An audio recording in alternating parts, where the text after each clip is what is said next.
Hello प्यारे विद्यार्थियों, आप लोग का हमारे यूट्यूब चैनल ज्ञान जीके एंड जीएस क्लासेस में स्वागत है। आज हम लोग क्लास 10th के कुछ महत्वपूर्ण टॉपिक का डिस्कशन करने वाले हैं, जो कि आपका चैप्टर नंबर अम्ल आपका जो चैप्टर है अम्ल भस्म और लवण से संबंधित है। अम्ल भस्म और लवण, ठीक है। तो आज इसका हम लोग देखेंगे और एक ही क्लास में वो सारे महत्वपूर्ण क्वेश्चन करने का प्रयास करेंगे। तो जो भी हमारे चैनल पर पहली बार आए हैं, हमारे चैनल को सब्सक्राइब अवश्य कर लें और बेल आइकन अवश्य दबा लें कि हमारे किसी भी वीडियो का नोटिफिकेशन आपके पास तुरंत पहुंच जाए, और अपने दोस्तों के साथ शेयर करना ना भूलें। तो चलिए आते हैं कि पहला क्वेश्चन हमारा क्या है, देखते हैं। अगर अम्ल नीले लिटमस पत्र को, लिटमस के रंग को डैश रंग में बदल देता है, तो यह किस में बदल देता है? तो लाल में बदल देता है। तो आप इसके लिए ट्रिक याद रख सकते हैं, जैसे ABR। तो एसिड, ए से क्या हो जाएगा? एसिड क्या करता है? ब्लू लिटमस पेपर को, ब्लू मतलब नीला, लिटमस पेपर को क्या कर देता है? रेड कर देता है। तो आप इसको ध्यान रखें। तो चलिए आगे आगे जो क्वेश्चन है उसको देखते हैं। क्वेश्चन है कि दूसरा क्वेश्चन हमारा ये रहा, कर लिटमस पेपर की तरह डैश भी रासायनिक पदार्थों की प्रकृति का परीक्षण करने के लिए एक प्राकृतिक संकेतक है, तो वह कौन सा हो जाएगा? तो वह आपका हो जाएगा हल्दी। कौन सा? हल्दी। तो हल्दी का जो हल्दी में जो है पीला रंग होता है। कारण क्या है पीला रंग होने का? क्योंकि इसमें जो है करक्यूमिन नामक जो है यौगिक पाया जाता है। कौन सा यौगिक? तो करक्यूमिन नामक। कौन सा? तो करक्यूमिन नामक जो है इसमें यौगिक पाया जाता है, जो कि जिसके कारण यह इसका जो रंग होता है वह पीला होता है। तो आप इसको ध्यान रखें। अगला क्वेश्चन है कि क्षार स्वाद में होते हैं। तो क्षार जो होते हैं वो स्वाद में क्या होते हैं? वह कड़वा होते हैं। क्षार या आप भस्म बोलिए, स्वाद में कैसे होते हैं? वह कड़वा होते हैं, ठीक है। तो जल में घुलनशील भस्म को हम लोग क्या कहते हैं? जल में घुलनशील जल में घुलनशील भस्म होते हैं दोस्तों। तो जल में घुलनशील भस्म को हम लोग क्या कहते हैं? तो उसको क्षार कहते हैं। क्या कहते हैं उसको? तो उसको हम लोग क्षार कहते हैं। जल में घुलनशील भस्म को क्या कहते हैं? क्षार कहते हैं। आप इसको ध्यान रखिएगा। तो ये स्वाद में कैसे होते हैं? भस्म जो है स्वाद में क्या होता है? कड़वा होता है। इसको ध्यान रखें। चलिए अगला क्वेश्चन है कि धातु प्लस अम्ल, लवण और डैश उपरोक्त अभिक्रिया बनाता है। उपरोक्त अभिक्रिया को पूर्ण करने के लिए निम्नलिखित में से किसकी आवश्यकता होगी वहाँ पर दोस्तों? तो हाइड्रोजन गैस। कौन सा गैस? तो आपको एक बात याद रखना है कि धातु जो है नाइट्रिक अम्ल के साथ, किसके साथ? तो नाइट्रिक अम्ल के साथ जो है अभिक्रिया कर हाइड्रोजन गैस नहीं देती है। नाइट्रिक अम्ल के साथ जो है अभिक्रिया कर कौन सा गैस नहीं देता है? हाइड्रोजन गैस नहीं देता है। आप इसको ध्यान रखें। चलिए अगला क्वेश्चन देखते हैं। कर धातु हाइड्रोजन कार्बोनेट की अम्लों के साथ अभिक्रिया करने पर कौन सी गैस देती है? तो कार्बन डाइऑक्साइड गैस देती है। कौन सी गैस देती है? कार्बन डाइऑक्साइड गैस देती है। आप इसको ध्यान रखेंगे, ठीक है। इस धातु जो है हाइड्रोजन कार्बोनेट अम्लों के साथ जो अभिक्रिया करके जो है कौन सा अभिक्रिया करके कौन सा गैस देती है? तो वो कार्बन डाइऑक्साइड गैस देती है। आप इसको ध्यान रखेंगे। अगला है कि जिसमें अगला क्वेश्चन आपका है, जिसमें अम्ल एवं क्षार की अभिक्रिया के फलस्वरूप लवण तथा जल बनते हैं उस अभिक्रिया क्या कहते हैं क्या कहते हैं दोस्तों? उदासीन अभिक्रिया। कौन सा अभिक्रिया कहते हैं? उदासीन अभिक्रिया उनको कहते हैं। आप इसको ध्यान रखेंगे। तो उदासीन अभिक्रिया में क्या होता है? अम्ल और भस्म अभिक्रिया करके लवण और जल का निर्माण करते हैं, ठीक है। आप इसको ध्यान रखें। और संयोजन अभिक्रिया तो पिछले क्लास में बताए भी थे कि संयोजन अभिक्रिया जो होती है इसमें क्या होता है? एक यौगिक, इसमें एक या एक से अधिक यौगिक जो है जुड़कर एक नए यौगिक का निर्माण करता है। विस्थापन में बात करें तो विस्थापन में जो अधिक क्रियाशील धातु है ना, इस यौगिक में उपस्थित कम क्रियाशील धातु को क्या करता है? विस्थापित कर देता है। तो विस्थापन अभिक्रिया होता है।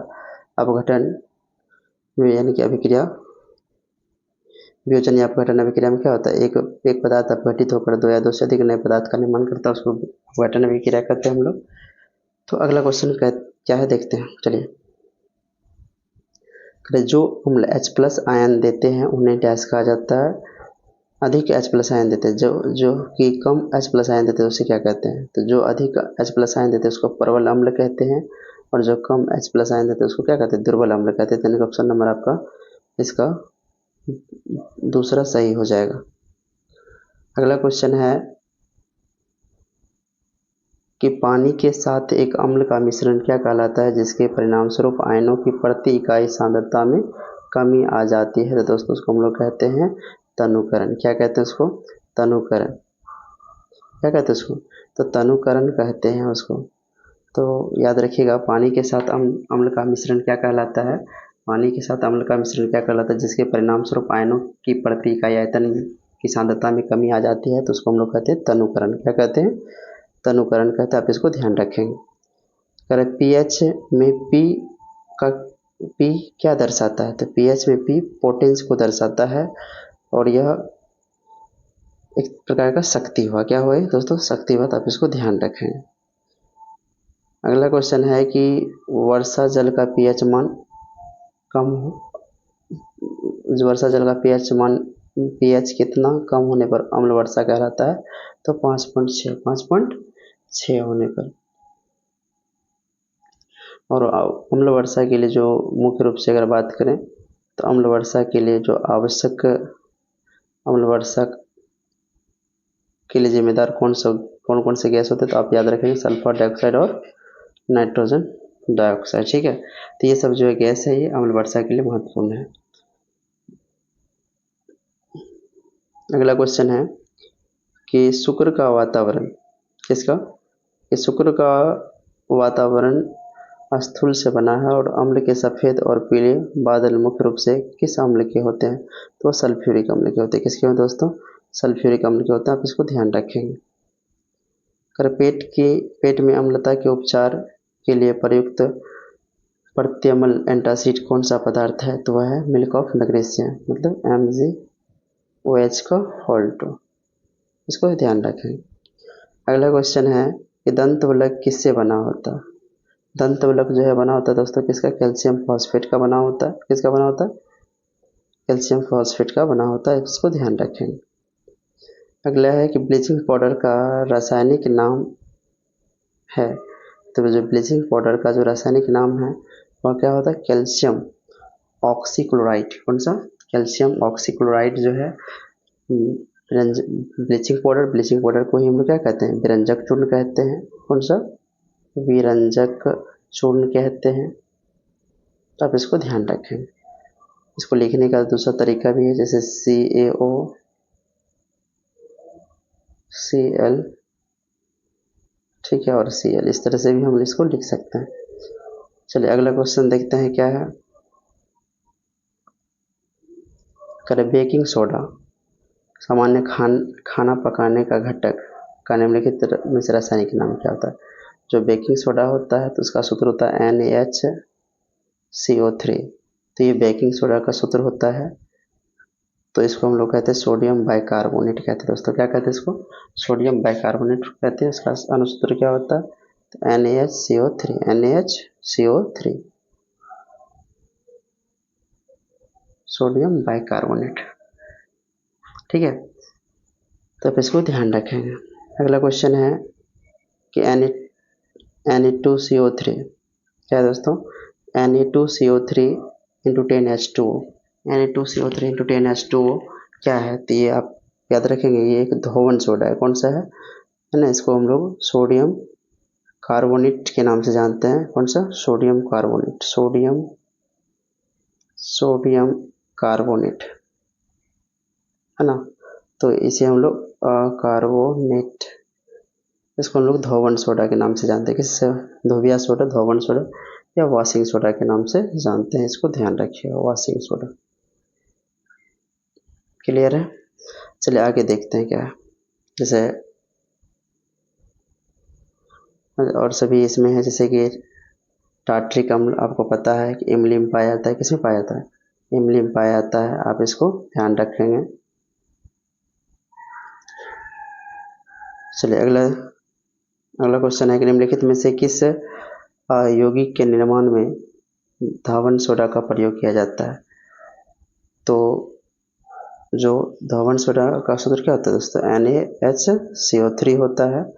तो इसमें जो है सोडियम है, तो इसमें जो है बोरेक्स के निर्माण में किसका यूज किया जाता है। जैसे बोरेक्स का सूत्र की बात करें तो ये इसका जो सूत्र हो जाता है दोस्तों, वो हो जाता है Na2B4O7 इंटू 10H2O होता है दोस्तों। तो आप इसको ध्यान रखें। सॉरी दोस्तों, ये सोडियम धावन सोडा का जो सूत्र होता है वो Na2CO3 होता है, Na2CO3 इंटू 10H2O होता है। और बोरेक्स बनाने के लिए इसका यूज करते हैं हम लोग, ठीक है, धावन सोडा का। बोरेक्स का सूत्र क्या होता है, तो आप कहेंगे Na2B4O7 इंटू 10H2। तो ये क्या होता है, बोरेक्स का सूत्र होता है, आप इसको ध्यान रखेंगे। अगला क्वेश्चन है कि जिप्सम को डैश पर गर्म करने पर इसमें जल के अणु नष्ट हो जाते हैं और कैल्शियम सल्फेट हेमीहाइड्रेट बनते हैं। तो 373 केल्विन, कितने, 373 केल्विन या आपके 100 डिग्री सेल्सियस पर। तो आप इसको याद रखेंगे। जब जिप्सम को 100 डिग्री सेल्सियस पर गर्म करते हैं या 373 केल्विन ताप पर जब गर्म करते हैं तो क्या प्राप्त होता है, तो आपको प्लास्टर ऑफ पेरिस प्राप्त होता है। क्या चीज़ होता है, प्लास्टर ऑफ पेरिस प्राप्त होता है। तो आप इसको ध्यान रखेंगे। अगला क्वेश्चन है कि प्लास्टर ऑफ पेरिस सूत्र क्या होता है दोस्तों, सूत्र क्या होता है, CaSO4 इंटू हाफ H2O, है ना। तो आप इसका याद रखेंगे। तो इसमें कह रहे हैं कि जल के कितने अणु होते हैं, तो हाफ H2O होते हैं। आप इसको याद रखेंगे। तो जिप्सम का जो सूत्र होता है वह क्या होता है, CaSO4 इंटू 2H2O जो है ये जिप्सम का क्या होता है, सूत्र होता है। आप इसको ध्यान रखेंगे, ठीक है दोस्तों। तो हमारी वीडियो आप लोगों को कैसी लगी तो हमें कमेंट में अवश्य बताएं। और जो भी हमारे चैनल पर पहली बार आए हैं, हमारे चैनल को सब्सक्राइब अवश्य कर लें और अपने दोस्तों के साथ भी शेयर करें। धन्यवाद दोस्तों।